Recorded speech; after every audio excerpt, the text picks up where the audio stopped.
Hi everyone. Today we're going to show you how to set up paperless billing for your Pioneer account on SmartHub using your Android mobile app. Let's get started. First, log into the SmartHub app. On the SmartHub home screen, press the three lines in the top left-hand corner. Then select Settings. Next, select Paperless Billing.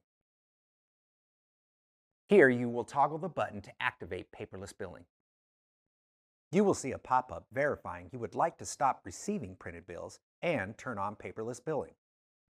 Select Yes. You will then see a confirmation message that paperless billing has been turned on for your account. If you need more help or have any questions, visit us at gopioneer.com/support.